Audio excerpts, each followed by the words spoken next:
Presenting Civil Guruji app available in Google Play Store. Download now. Hello engineers, welcome to world of civil Guruji. मैं estimation planning engineer Vaishno Niranjan Singh आप सबका स्वागत करता हूं आपके चैनल सिविल गुरुजी में। जैसे कि हमारा 6वां बैच है लखनऊ सेंटर का, जो ये सारे हमारे इंजीनियर्स हैं, आज इनका एस्टिमेशन का पूरा क्लास ख़त्म हो चुका है और आज इनका फाइनल प्रेजेंटेशन होने वाला है। और देखते हैं ये लोग फाइनल प्रेजेंटेशन में क्या क्या बताते हैं। पूरा इसमें एक घर के कंस्ट्रक्शन प्रोसेस के बारे में बात होगी कि साइट क्लीनिंग से लेकर की हैंड ओवर तक क्या क्या इन्होंने आज तक सीखा है। तो सब लोग बारी बारी से जो है एक एक चीज़ बताएंगे। तो चलिए देखते हैं इनको कैसा है इनका प्रेजेंटेशन।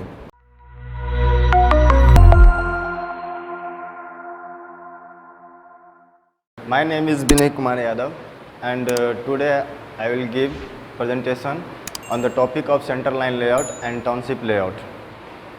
तो हम लोग इसमें जानेंगे कि सेंटर लाइन लेआउट होता क्या है और इसको क्यों करते हैं और कैसे करते हैं। तो सेंटर लाइन लेआउट हम इसलिए करते हैं क्योंकि हमारा जो फुटिंग का कॉलम जो होता है तो उसका एग्जैक्ट पॉइंट पता करने के लिए हम लोग सेंटर लाइन लेआउट करते हैं। अब इसके करने का तरीका क्या है कि सबसे पहले तो हम लोग के पास जो ड्राइंग रहते हैं उसी ड्राइंग के अकॉर्डिंग हमको सब कुछ करना होता है। उस ड्राइंग में हमारा डायमेंशन दिया रहता है, प्लॉट का डायमेंशन जो कि लेंथ और विड्थ होते हैं। तो उसी डायमेंशन के थ्रू जो हमारा लेंथ का जो डायमेंशन होगा उसी डायमेंशन के थ्रू हमको दूसरा जो दो पॉइंट होगा उसको हमको फाइंड आउट करना होता है, जो कि हम पाइथागोरस थ्योरम के माध्यम से कर सकते हैं। उसमें होता क्या है कि जो हमारा लेंथ दिया रहेगा उसमें एक डायमेंशन रहेगा और एक हमारा विड्थ का डायमेंशन रहेगा। वो दोनों का वैल्यू पाइथागोरस थ्योरम में पुट करके और हम लोग का तीसरा पॉइंट निकलेगा। जो तीसरा पॉइंट होगा तो जो हमारा लेंथ रहेगा और परपेंडिकुलर डिस्टेंस रहेगा जो विड्थ है हमारा प्लॉट का, उन दोनों को ऐड करेंगे तो हमारा चौथा पॉइंट भी मिल जाएगा। ऐसे ही करके हम लोग चारों पॉइंट फाइंड आउट करते हैं और उसके बाद हमारे ड्राइंग में ग्रिड लाइन दिए रहते हैं, उसका हर एक डायमेंशन दिया रहता है। तो जहाँ जहाँ हमारा ग्रिड लाइन आ रहा है वहाँ हमको प्लॉटिंग रॉड या किसी भी चीज़ से हम वहाँ पर प्लॉट कर सकते हैं या बुर्जी भी बनवा सकते हैं। तो उसके बाद हम लोग करते क्या है कि जो हमारा जनरली जो हमारा 0 पॉइंट होता है जहाँ पर हम प्लॉट करते हैं रॉड को, वहाँ पर डोरी बांध कर और जहाँ जहाँ हमारा वो ग्रिड लाइन गया रहता है वहाँ हमको वो प्लॉट रॉड जो होता है उसमें बांधते हुए जाना है। और उसके बाद ड्राइंग में हमको ये चीज़ देखना होता है कि हमारा फुटिंग कहाँ कहाँ पर आ रहे हैं। तो जहाँ जहाँ पर हमारा फुटिंग आएगा वहाँ पर हम लोग क्या करेंगे तो वाइट पाउडर जो कि हमारा चूना वगैरह जो होता है उससे मार्क करेंगे। तो मार्क करते टाइम हमको एक चीज़ का ध्यान रखना पड़ता है कि एक्सकावेशन जो करते हैं तो उस टाइम जो हमारा मतलब जो फुटिंग का साइज़ दिया रहता है ड्राइंग में, तो उससे 100 mm या 200 mm जितना मैक्सिमम लेंथ लेते हैं, ज़्यादा लेंथ लेते हैं। वो इसलिए लेते हैं कि जब हमारा एक्सकावेशन होता है तो उस साइड में जो मिट्टी वगैरह रहते हैं, सॉइल वगैरह रहते हैं, तो वो फिर से उसमें गिरने का डर रहता है, वो है। दूसरा रीज़न ये है कि जब हम लोग कॉलम को जब फिक्स करते हैं उसके सेंटर पॉइंट पे, तो उस टाइम वहाँ गड्ढे में जो फुटिंग के लिए बनाए रहते हैं, एक्सकावेशन किए रहते हैं, उसमें अंदर जाकर लेबर या मेसन को किसी को भी अंदर जाकर उसको मिलाना होता है। तो उसके लिए भी हमको वो जो एक्स्ट्रा लेंथ लिए रहते हैं इसलिए वो लेना पड़ता है। उसके बाद दूसरा रीज़न ये होता है कि जब हम पीसीसी करते हैं उसमें तो सॉइल के साथ मतलब कंबाइन ना हो, हमारा जो कॉलम का जो कंक्रीट रहेगा, कास्टिंग होगा, उससे कंबाइन ना हो, क्योंकि कंबाइन होगा तो वो उसका स्ट्रेंथ जो रहेगा, ड्यूरेबिलिटी जो रहेगा वो कम होगा, डिक्रीज़ हो जाएगा। तो इसीलिए हम ये चीज़ करते हैं। तो इतना ही हमारा सेंटर लाइन लेआउट में है। Thank you. Civil engineers training institute पहुंच चुका है आपके अपने शहर भिलाई, नागपुर, भोपाल, लखनऊ, दिल्ली और अब पटना में भी एक खास ऑफर के साथ। पे कीजिए 60% फीस आफ्टर योर प्लेसमेंट। अभी कॉल करिए 9111001234 पर। सीट्स लिमिटेड है, जल्दी कीजिए। Good afternoon friends, my name is Siddharth Kumar Sir and today I am going to tell you about superstructure parts.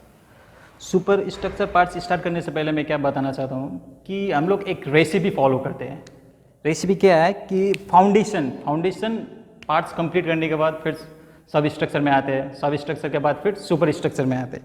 तो सुपर स्ट्रक्चर में आपको यहाँ पे super structure parts, item for super structure parts को आपको मिलेगा। आपको column, wall line brick work, DPC, brick work up to sill band bottom, sill shuttering, sill band concrete, brick work up to lintel level, lintel shuttering, lintel beam concrete, brick work up to slab beam bottom and slab beam. तो ये हमारा क्या है, items for super structure के लिए। तो मैं इसको अब डिटेल में एक्सप्लेन करने जा रहा हूँ। Here you can see items for super structure। तो आप देख सकते हैं one line brick work, damp proof, slab sill band, brick work up to sill band bottom, column. Moving to the next slide, column concrete for super structure. You can see here column constructing super structure. Column is a compression member, works as a load which carry by the beam is to be transferred by column to footing. The unit of measurement is cubic meter, having 3 dimension, that is L into B into H. ये हम क्या करते हैं, मतलब एक column cast करते हैं up to slab beam bottom तक। Column shuttering for super structure. In case of column shuttering we have calculate only 2 dimension. हमें 2 डायमेंशन देखनी होती है, length into height. The mode of measurement is column shuttering is square metre. Now one line brick work for super structure. अब one line brick work super structure करने का reason क्या है? So one line brick work pledge a very important role in the field of construction site because it act as the layout of wall. ये एक layout का काम भी करता है और the wall length is equal to the length of the ground beam. For 200 mm wall, the mode of measurement is cubic meter and having 3 dimension, that is L into B into H. And for 100 mm wall, it's have 2 dimension, that is length into height, and mode of measurement is square meter. So after that, dam proof courses. अब इसका बहुत ही बड़ा importance है। जैसे कि DBC stand for dam proof courses for super structure. The size of DBC is 50 mm.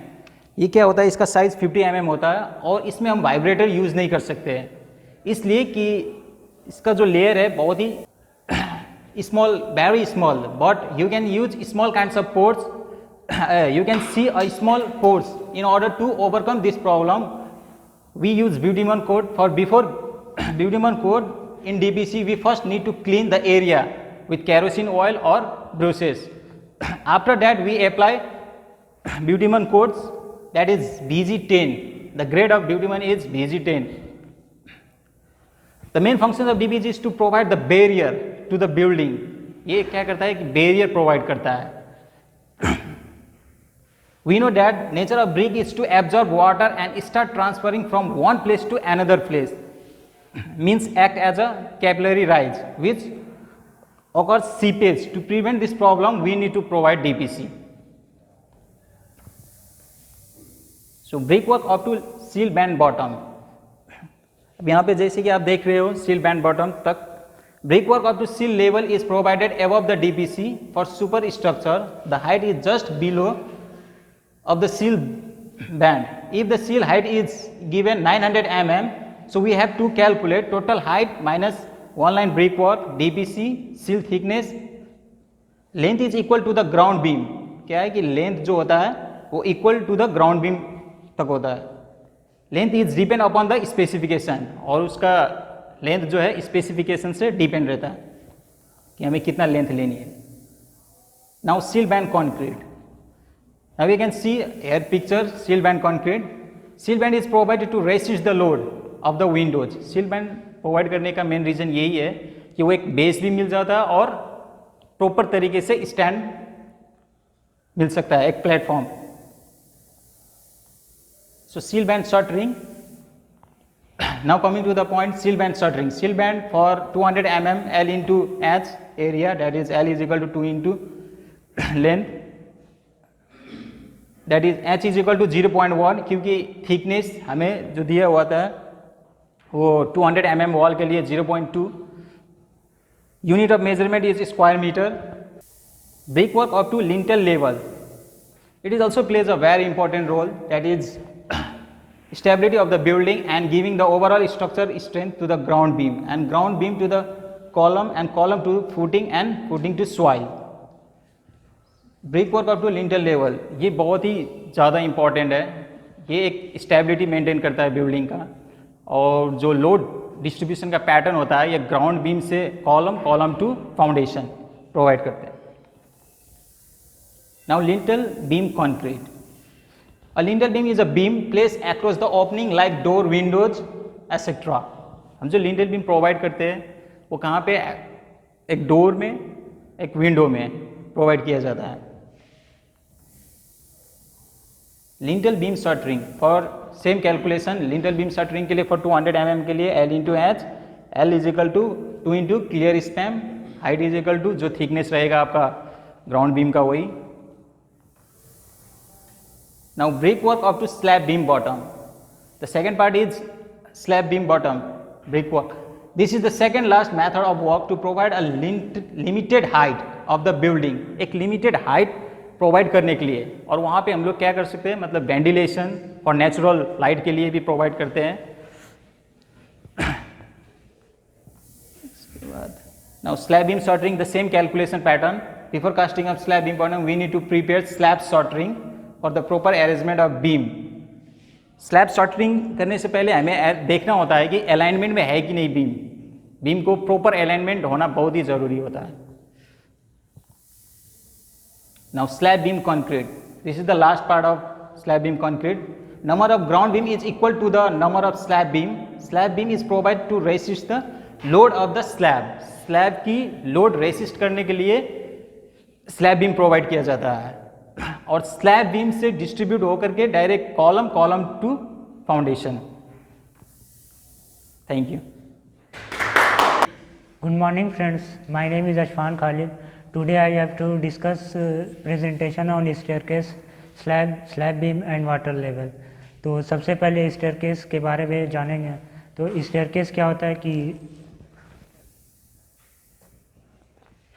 ये सारे technical term के बारे में जानेंगे। बैलिस्टर हो गया, handle, newel post, socket, waist, nosing, scotia, step, tread, rise, going, flight, landing, headroom, pitch और slope, riser, line of nosing, string और स्ट्रिंगर।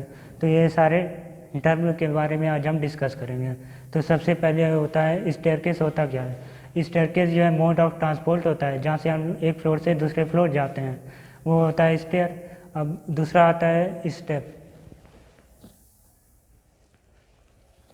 दूसरा आता है स्टेप। स्टेप जो है स्टेयर का पोर्शन होता है, ठीक। और स्टेप जो है वो ट्रेड और राइजर के कॉम्बिनेशन को हम लोग स्टेप बोलते हैं।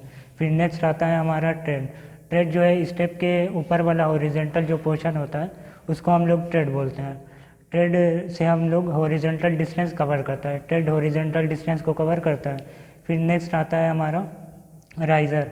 राइज़र जो है स्टेप के वर्टिकल पोर्शन को हम लोग वो राइज़र बोलते हैं। राइज़र जो है ट्रेड को सपोर्ट करता है, जैसे कि फिगर में देख सकते हैं। ये वाला जो स्टेप का ऊपर वाला हॉरिजॉन्टल पोर्शन है इसको हम लोग ट्रेड बोलते हैं, और जो ये वर्टिकल पोर्शन है इसको हम लोग ट्रेड वो राइज़र बोलते हैं, ठीक। राइज़र जो है दो ट्रेड को सपोर्ट करने का काम करता है। फिर नेक्स्ट आता है हमारा फ्लाइट। फ्लाइट जो है जो लैंडिंग होती है उसके बीच में जो वो स्टेप की अनब्रोकन सीरीज़ होती है, कॉन्टीन्यूस जो स्टेप होता है उसी को हम लोग फ्लाइट बोलते हैं। फिर लैंडिंग जो है जैसे फ्लाइट हो गया, ठीक। फ्लाइट के जो टॉप और बॉटम पे हम लोग एक लेवल प्लेटफॉर्म प्रोवाइड करते हैं ताकि जो वो हम लोगों को वहाँ पे रेस्ट मिल सके। जो एजेड पर्सन होते हैं उनको चलने में ज़्यादा थकते नहीं है चढ़ने में। और जो लैंडिंग होती है वो स्टेयर के डायरेक्शन को भी चेंज करने में हेल्प करती है। जैसे ये वाला जो पोर्शन है इसको हम लोग लैंडिंग बोलते हैं, और ये जो है यहाँ से यहाँ तक जा रहा है, ठीक। ये फ्लाइट है। फिर नेक्स्ट आता है हमारा सॉकेट। तो सॉकेट जो है वो बेस स्लैब के जो बॉटम वाला पोर्शन होता है उसको हम लोग सॉकेट बोलते हैं। इस वाले पोर्शन को सॉकेट बोलते हैं, ये वाला। फिर नेक्स्ट है वेस्ट या वेस्ट स्लैब। वेस्ट स्लैब क्या होता है कि जो हमारा आरसीसी स्टेयर होता है, ठीक, उसकी जो थिकनेस होती है, जैसे स्ट्रक्चरल स्लैब आरसीसी स्टेयर के केस में जो स्ट्रक्चरल स्लैब की थिकनेस होती है उसको हम लोग बेस स्लैब बोलते हैं। जैसे ये वाला जो पोर्शन है, ये इतना, ये पूरा जो जा रहा इसको बेस स्लैब बोलते हैं। फिर नेक्स्ट आता है हमारा हैंडरेल। हैंडरेल क्या होता है कि जब हम सीढ़ी पर चढ़ते हैं या उतरते हैं तो जहाँ से हाथ रख करके चढ़ा उतरा जाता है उसी को हम लोग हैंडरेल बोलते हैं। फिर नेक्स्ट आता है हमारा बैलिस्टर। बैलिस्टर क्या होता है कि वो एक हमारा सब वर्टिकल मेंबर होता है, वुड या मेटल का बना हुआ हमारा वर्टिकल मेंबर होता है जो हैंडरेल को सपोर्ट प्रोवाइड करता है। फिर नेक्स्ट आता है हमारा नेवल पोस्ट। नेवल पोस्ट क्या होता है, जब हमारी फ्लाइट जहाँ से स्टार्ट हो रही है और जहाँ पे ख़त्म हो रही है, जो दोनों एंड होता है फ्लाइट का, ठीक, तो वहाँ पे हम लोग बैलिस्टर को प्लेस करते हैं। बैलिस्टर क्या करता है कि जो हमारी हैंडल होती है उसको कनेक्ट करता है, सपोर्ट प्रोवाइड करता है। जैसे कि फिगर में भी देख सकते हैं, ये वाला जो है इस पर हम लोग हाथ रख करके चढ़ते हैं तो ये जो है हमारा हैंडल कहलाता है, और ये जो है बैलिस्टर है, ये सारा ये हैंडल को सपोर्ट प्रोवाइड करता है। और फिर यहाँ पे एक फ्लाइट यहाँ पे एंड है और दूसरी फ्लाइट यहाँ पे एंड है, तो ये जो है दोनों बैलिस्टर को यहाँ पे प्लेस करते हैं जिससे कि जो हमारा हैंडल है ये कनेक्ट होता है इससे। फिर नेक्स्ट आता है हमारा राइज।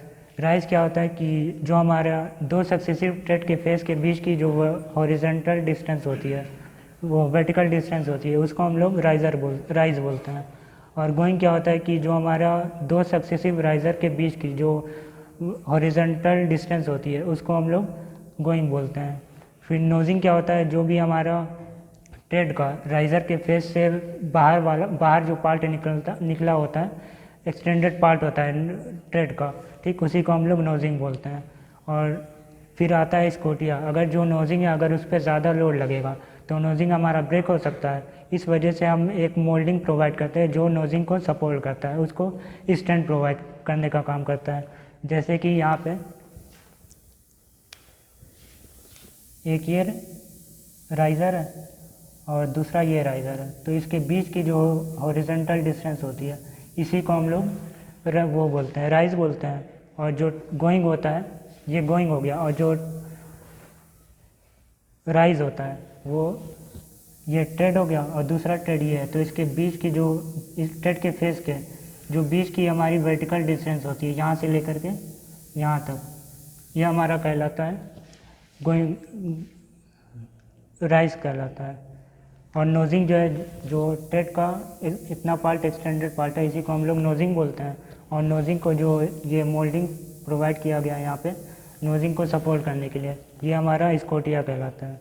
फिर लाइन ऑफ नोजिंग क्या होता है, जो भी हमारा ट्रेड है अगर सारे ट्रेड के फेस से उसको टच करते हुए एक इमेजिनरी लाइन पास कराया जाए तो वो जो लाइन होगी वो हमारी कहलाती है लाइन ऑफ नोजिंग। और पिच और स्लोप क्या होता है कि जो हमारी लाइन ऑफ नोजिंग है तो हॉरिजॉन्टल फेस से जो एंगल बनाता है उसी को हम लोग वो बोलते हैं, पिच बोलते हैं या स्लोप बोलते हैं। जैसे कि यहाँ पे ये सारा ट्रेड है तो यहाँ से जो लाइन पास कर रही है टच करते हुए इसी को हम लोग लाइन ऑफ नोजिंग बोलते हैं, ठीक। अब जो लाइन ऑफ नोजिंग हॉरिजॉन्टल से जो एंगल बनाती है उसी को हम लोग पिच और स्लोप बोला जाता है।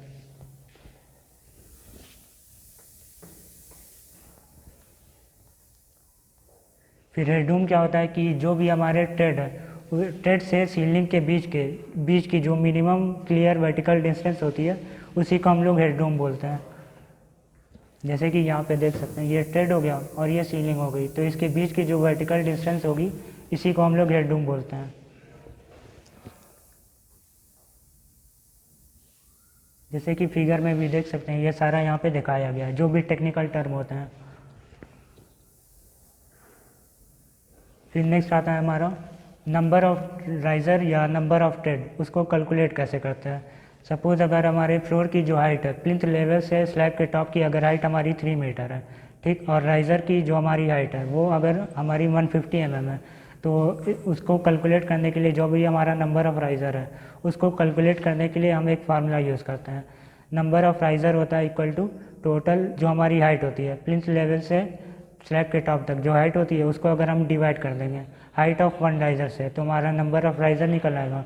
तो यहाँ पे जैसे कि देख सकते हैं नंबर ऑफ़ राइज़र हमारा 20 नंबर से आया, ठीक। अब अगर हमारे 2 फ्लाइट है तो एक फ़्लाइट में नंबर ऑफ़ राइज़र जो होंगे टोटल जो नंबर ऑफ राइज़र निकला है उसको 2 से डिवाइड कर देंगे तो हमारा एक फ्लाइट में जो नंबर ऑफ राइज़र है वो निकल आएगा, और एक फ्लाइट में जब नंबर ऑफ राइज़र निकल आएगा तो जो ट्रेड होगा वो हमारे एक राइज़र से एक कम होता है, तो जो भी हमारा नंबर ऑफ राइज़र है उसमें से एक माइनस कर देंगे तो हमारा नंबर ऑफ ट्रेड निकल आएगा। जैसे कि यहाँ पे देख सकते हैं number of riser her flight में 10 आया, फिर जो हमारे नंबर ऑफ ट्रेड होंगे ईच फ्लाइट में उसके लिए फार्मूला यूज़ किया गया number of riser in one flight -1, तो 10 - 1 कर दिया गया तो हमारे जो ट्रेड निकल के आया एक फ्लाइट में वो 9 आया। फिर नेक्स्ट आता है हमारा स्लैब और स्लैब बीम। तो स्लैब क्या होता है कि स्लैब और स्लैब बीम आ गया। तो स्लैब बीम जो कंक्रीट है, जैसे स्लैब बीम की जो हमारी साइज़ है वो 250 बाई 300 mm है।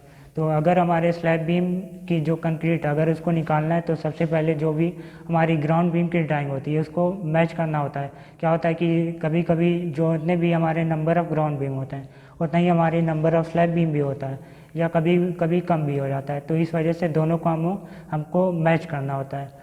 उसको मैच करने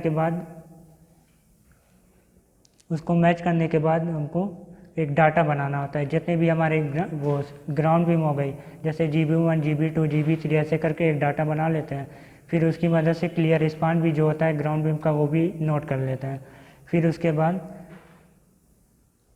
उसको कंक्रीट के वैल्यूम को कैलकुलेट करने के लिए ये फार्मूला यूज़ किया जाता है, length into breadth into height. अब लेंथ क्या होता है, जो भी हमारे क्लियर स्पैन होगा ग्राउंड बीम का वो हो गया, और जो ब्रेथ होता है वो बीम स्लैब बीम की जो विड्थ होती है, जैसे 250 mm हमारी स्लैब बीम की विड्थ डेप्थ वो विड्थ है तो 250 mm हो गया।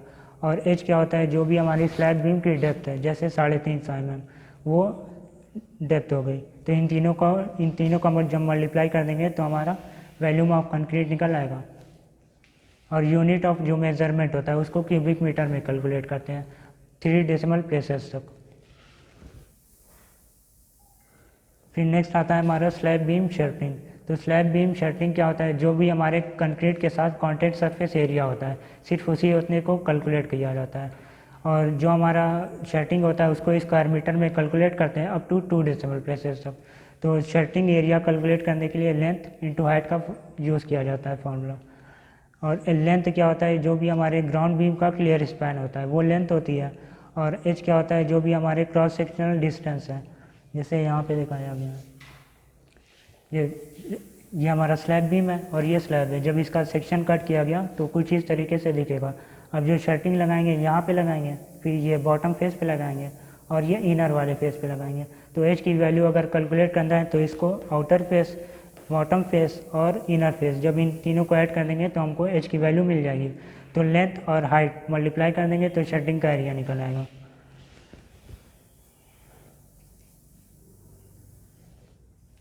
अब आता है हमारा स्लैब कंक्रीट। तो स्लैब कंक्रीट के लिए क्या होता है, जब हम वो ग्राउंड बीम वो सब स्ट्रक्चर में जब हम 1 लाइन ब्रिक वर्क कर चुके होते हैं, फिर ग्राउंड बीम, फिर brick work up to DCPC bottom करते हैं, फिर बिटुमिन कोट करते हैं। तो उसको करने के बाद हम उसमें फिलिंग कराते हैं। तो फिलिंग जब कराते हैं तो उसमें हमको डाटा कैलकुलेट करना होता है कि हमारी A1 A2 की साइज़ क्या है। तो जो A1 क्या होता है, जो हमारे बीम के इनर फेस से लेकर के बीम के दूसरे वाले इनर फेस तक की जो डिस्टेंस होती है उसको लेंथ बोलते हैं। और जो वाई डायरेक्शन के अलॉन्ग जो हमारी डिस्टेंस होती है उसको ब्रेथ बोलते हैं। और जो भी स्लैब की थिकनेस है, इन तीनों को जब मल्टीप्लाई कर देंगे तो हमारा स्लैब कंक्रीट निकल आएगा। और इसी डाटा का यूज़ करते हुए जो यहाँ पे डाटा है, जैसे A1 जो है हमारे नंबर्स में 2 थे, तो वही चीज़ यहाँ पे भी है। और लेंथ भी हमारा यहाँ पे हो गया, ब्रेथ भी हमारा यहाँ पे हो गया। बस शर्टिंग में क्या होगा, 3 डायमेंशन होती नहीं है, उसमें 2 ही होती है। तो एच की वैल्यू बस हटा देंगे और इन सब का मल्टीप्लाई कर देंगे तो हमारा शर्टिंग का एरिया निकल आएगा। फिर नेक्स्ट आता है हमारा वाटर लेवल। अब जो साइड पे हम लोग 2 तरीके से वाटर लेवल कर सकते हैं। पहला हो गया वाटर लेवल पाइप की मदद से, दूसरा ऑटो लेवल की मदद से। तो जो लेवल पाइप होता है यही हमारे साइड पे ज़्यादा अवेलेबल होता है। दूसरा जो ऑटो लेवल है वो साइड पे बहुत कम मिलता है। तो जो हम लोग करेंगे वो लेवल पाइप कैसे करते हैं उससे वो उसके बारे में जानेंगे। तो सबसे पहले जो भी हमारा सपोज़ अगर हमको स्लैब की कास्टिंग कराना है और सरफेस पे अगर एंडुलेशन है, कहीं हमारा 100 mm का एंडुलेशन है, कहीं 200 mm का एंडुलेशन है, अगर एंडुलेशन को रिमूव नहीं करेंगे तो हमारे नेक्स्ट जब स्लैब आएगा तो एंडुलेशन हमारा डबल हो जाएगा। इस वजह से हमको एंडुलेशन को रिमूव कराना होता है। तो एंडुलेशन को रिमूव कराने के लिए हम लेवल पाइप या लेवल ट्यूब का यूज़ करते हैं। तो जब हम लेवल पाइप का यूज़ करेंगे, सबसे पहले इसमें वाटर भर लेते हैं ताकि कहीं पर भी एयर बबल ना हो, क्योंकि अगर एयर बबल होगा तो हमारा लेवल लेने में एरर आएगा, लेवल सही नहीं होगा। इस वजह से एयर बबल को रिमूव कराना होता है।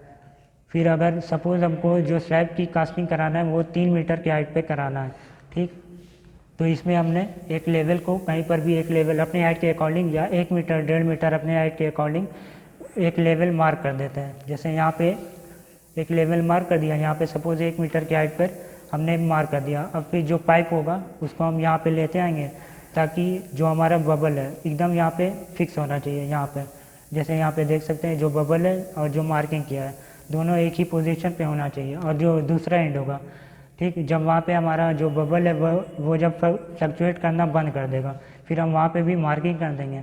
फिर मार्किंग करने के बाद उसी लेवल को हम ट्रांसफ़र करते रहते हैं। जैसे यहाँ पे कर दिया, एक लेवल मार्क कर दिया, फिर जो दूसरा एंड होगा यहाँ पे भी हमने मार्क कर दिया, फिर इसी लेवल को चारों तरफ हम ट्रांसफ़र कर देंगे, ठीक। तो 1 मीटर की हाइट पे हम पहुँच गए। अब जो स्लैब की कास्टिंग कराना था 3 मीटर पे हमको मार्क कराना था, तो 1 मीटर पे हो गया। अब जो बचा 2 मीटर उसको स्टील टेप की मदद से हम मार्क कर देंगे।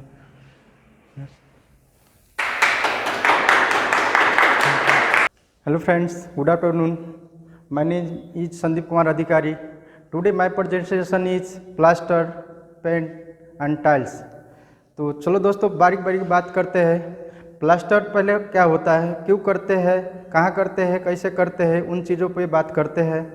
तो प्लास्टर वॉल के शेप के लिए डायरेक्ट बाहरी इन्वायरमेंट के इफेक्ट ना पड़े उस हिसाब से प्लास्टर दीवार पे किया जाता है और अच्छा दिखने के लिए भी प्लास्टर करते हैं। तो कैसे प्लास्टर करते हैं वो देखते हैं। Wall cleaning before plaster and curing. हम लोग प्लास्टर करने से पहले दीवार को अच्छी तरीके से साफ कराते हैं, कोई भी डस्ट पार्टिकल्स नहीं दिखना चाहिए। और हम लोग उसको साफ कराने के बाद उसको अच्छे से क्यूरिंग करते हैं। क्यूरिंग करने का मतलब अच्छे से पानी डालते हैं। पानी कब तक डालते हैं, जब तक ईंटे पे पानी दिखने ना जाए, और या तो क्यूरिंग करने के बाद अपन हाथ से ईंटे पे हाथ रख के जब तक कि हाथ में पानी ना लगे उस हिसाब से क्यूरिंग करते हैं। नेक्स्ट, पनिंग बिफोर प्लास्टर। पनिंग बिफोर प्लास्टर हम लोग पनिंग क्यों करते हैं कि मतलब प्लास्टर का बेस अच्छा से मेंटेन्ड है। और पनिंग किसे बोलते हैं, जैसे कि मतलब सीमेंट और पानी को मिक्स के घोला बनाते हैं और उसके दीवार के ऊपर रखते हैं, उसको पनी बोलते हैं। चलो नेक्स्ट, टाइप्स ऑफ प्लास्टर। अब प्लास्टर कितने टाइप्स के होते हैं वो देखते हैं। तो प्लास्टर जनरली 6 mm, 12 और 15 mm को होता है। और कहाँ करते हैं ये सब हम, तो 6 mm को जनरली हम लोग सीलिंग में यूज करते हैं, 12 mm और 15 mm। 12 mm इनर साइड में करते हैं और 15 mm आउटर साइड में करते हैं। Next, process of plaster. Plaster करने का प्रोसेस क्या है। प्लास्टर करने का प्रोसेस मोटार यूज करके वॉल पे और पंठी के साथ हम लोग उसको लेवल मिलाते करते प्लास्टर करते हैं।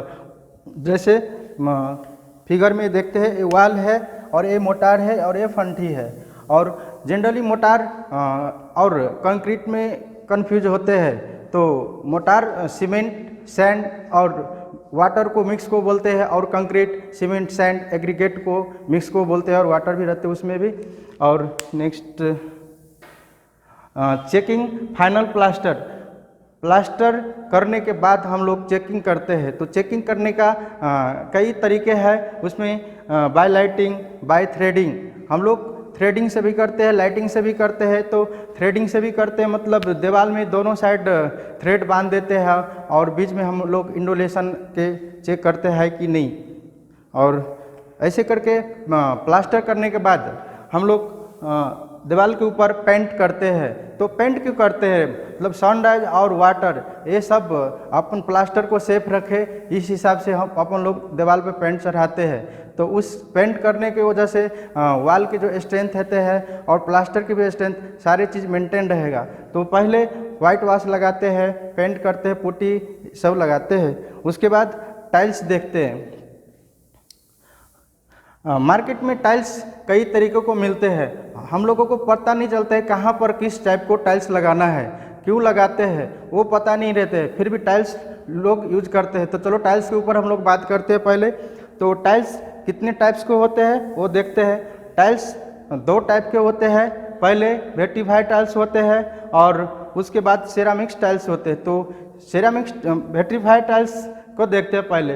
वेटिफाइड टाइल्स नॉन पोरस टाइल्स उसको बोलते हैं। ये दो टाइप्स का होता है, डबल चार्जेड और multi charged fully glazed tile इसको भी बोल सकते हैं हम। और इसका जो शाइनिंग बेस ज़्यादा रहता है सीमेंटेस बेस से, और ये 0.5% के आसपास इसका मतलब एब्जॉर्प्शन ऑफ वाटर रहते हैं। और सेरामिक्स टाइल्स को देखते हैं।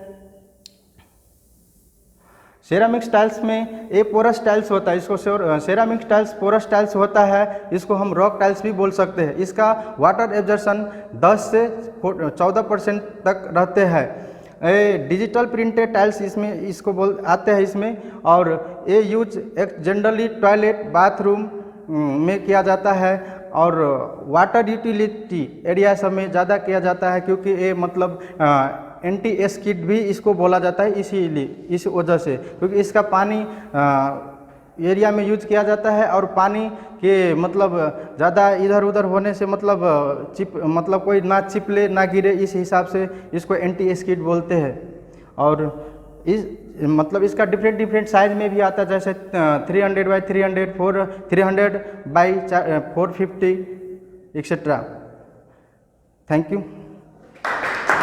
सिविल इंजीनियर्स ट्रेनिंग इंस्टीट्यूट अब पहुंच चुका है आपके अपने शहर भिलाई, नागपुर, भोपाल, लखनऊ, दिल्ली और अब पटना में भी एक खास ऑफर के साथ।